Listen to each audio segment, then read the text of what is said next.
I just finished morning minyan. I'm still in my tefillin. It's Sunday morning, the day after your bat mitzvah, Kinley, and I had a few people come up to me after shul yesterday and say, "You owe us a sermon," but I chose not. We were running a little long, a little behind, and I know that it's hard for Jewish people to sit through long services, but with your family who came early to be there in their seats at 9:20 in the morning, I thought, you know what, I don't need to, the sermon's beautiful, but it's not why people are here. It's not the only reason people are here. So I decided to record my sermon for friends who missed it, and thank you for the honor of a few of you saying, "Hey, we missed your sermon." I'm very honored and touched by that and gratified. And also it gives me the chance to say some of the things I didn't get to say about Kinley and in response to Kinley yesterday, because my Devar Torah was really crafted in a response to hers, because Kinley, now I'm going to address you. I had so much fun learning with you, and I learned so much with you and from you, not only about you and the way your brain works and your heart works, and watching you grow in your confidence of your ideas as we developed this Devar Torah together, but also even more deeply just watching you the past 2 years that I've known you, or a year and a half or so since I've met you, watching you really blossom and grow, and that I hope will just continue. I can't wait to see the continued growth of self-confidence and open-heartedness and knowing the sense of self that you brought to all of us yesterday, and especially in your Devar Torah. And you spoke about identity. You spoke about the way we hold really multiple identities is what came up for me when you talked about, well, I'm Jewish, but my dad and so many people I love are not Jewish, and I care about them too. And on one level, you raised the question of particularism versus universalism, the idea that we care about our own very much, like we care about being Jewish, about Israel, the people Israel, and our particular concerns as a tribe, as a people, but we also are universalists. We care about the entire world and the entire planet and all peoples and all faiths and all nations, and how we hold both of those is something we grapple with. It's a huge question, a huge tension in anybody's religious life or in their identity. And you also spoke about, or you raised up the question of how we hold multiple identities, right? Because Kinley, you are not just a Jew, you're a girl and a teenager and an aerialist and a student, and you have all these components to yourself. You're a sister and a daughter and a friend, and that's what you raised up is like this question of who am I, which brought me to another teacher, Hillel. Hillel lived in the 1st century. He was early enough on in rabbinic Jewish tradition that he doesn't even have the title rabbi. When he lived, there wasn't even such a thing as a rabbi yet. It would take another generation for people to be starting to be called rabbi. And Hillel was actually probably one of Jesus's teachers. A lot of Jesus's teachings sound just like things that Hillel taught. And we know that Hillel lived in the first part of the 1st century. So one of his most famous teachings, which is recorded in the Mishnah in Pirkei Avot, is Im ein ani li mi li. If I am not me, if I am not for myself, who am I? U'ch'ani la'atzmi ma ani. But if I am only for myself, what am I? V'im lo achshav em atai. If not now, when? If I am not me, if I'm not for myself, who am I? But if I am only for myself, what am I? And if not now, when? So I'd like to spend a minute or two thinking about this in response to your Devar Torah, and to think about what this is teaching us today. If I am not for myself, im ein ani li, mi li. To me, in response to your words, Kinley, I say you have to be who you are. You have to be who you are. God made us each different. We are different religions. We have different bodies, we have different minds, we have different hearts, we have different souls.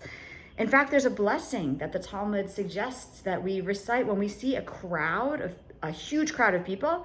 The Talmud says the blessing that you recite is Baruch atah Adonai, blessed are you, source of life, for you made all of their faces different from one another, and all of their hearts different, and minds different from one another. Blessed are you, sage of the secrets, right? Because we all have different minds. We all have secrets that are secret from one another, and God made us like that. It's a huge blessing. It also makes me think of the oft-told story of a guy named Zusya. So Zusya goes through his life, he dies, he gets up to the gates of heaven, and he says, God, I'm so sorry. I know I failed in so many ways. I'm sorry I wasn't more like Moses. And God looks at him and says, Zusya, I'm not angry that you weren't more like Moses. I just wonder why you weren't more like Zusya. Kinley, your words were so inspiring because you spoke as a Jewish young woman about your identity. And that's why we do this bat mitzvah thing, so that Bernie could get up here 80 years later and know that he is a Jew, so that you can stand here deepening your Jewish identity at the cusp of adolescence. That's what we do this for, so that we know who we are as we go off and explore a much bigger world, as our world gets bigger through adolescence and beyond. Begins with knowing yourself. If I am not for myself, who am I? But then the next part, but if I'm only for myself, what am I? We cannot only be for ourselves. What do we become? Ma'ani. What do we become when we become only about ourselves? We become self-interested, we become selfish, we become closed-minded, closed-hearted, we become myopic. Your Devar Torah reminds us that actually our role in the world is to be the opposite of all of that. That we risk bringing division and hate. We risk treating each other as strangers when we forget that we are not here only to be about ourselves. That is the beautiful point you made in making these interplay of stranger and self. And so we know it is a false division, actually, to take it up a theological notch, right? When we say God is one, what we're saying is, we know we all look different. We know we all worship differently. We know we all have different faiths, different ideas, different political ideas, different opinions about so many things. But all of that division is actually an illusion, because God is one. And underneath it, we who are made in God's image, we are one. There's a beautiful line in Rabbi Abraham Joshua Heschel's poem. Who knew? Abraham Joshua Heschel, who wrote volumes of beautiful, beautiful theology and philosophy of religion, and a very famous book on the Sabbath, among other things. He also wrote in his youth, in the 1930s in Poland, he wrote in Yiddish, he wrote poetry. And one of his beautiful lines in a poem called I, Thou, which is written in the voice of God. It goes back and forth between our voice and God's voice, and you can't really tell who's speaking in the Yiddish. Is it us? Is it God? One of the lines is, I live in me and in you. Right? I live in me and in you. There are no strangers. Doesn't matter what religion any of us is, because we are all made in God's image. We are all one. And then Hillel's final point, Im ein achshav ematai, if not now, when? Now.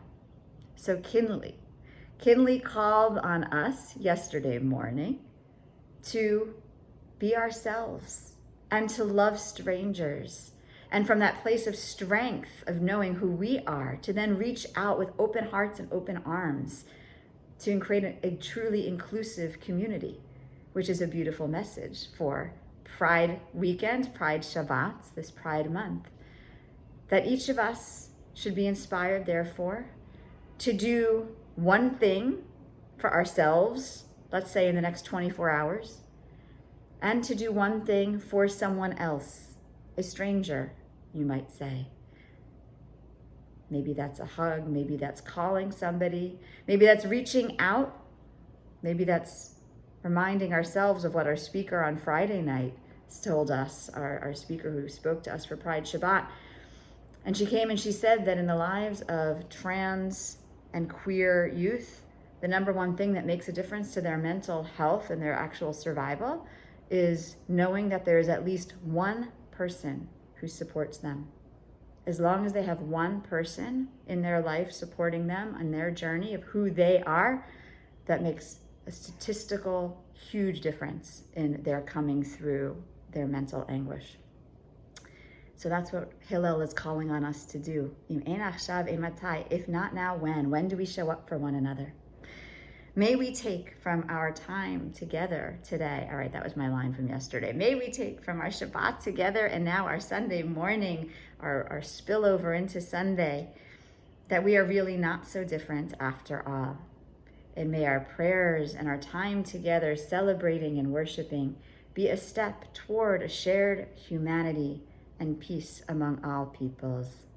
Shavua Tov. Have a beautiful, wonderful, blessed week.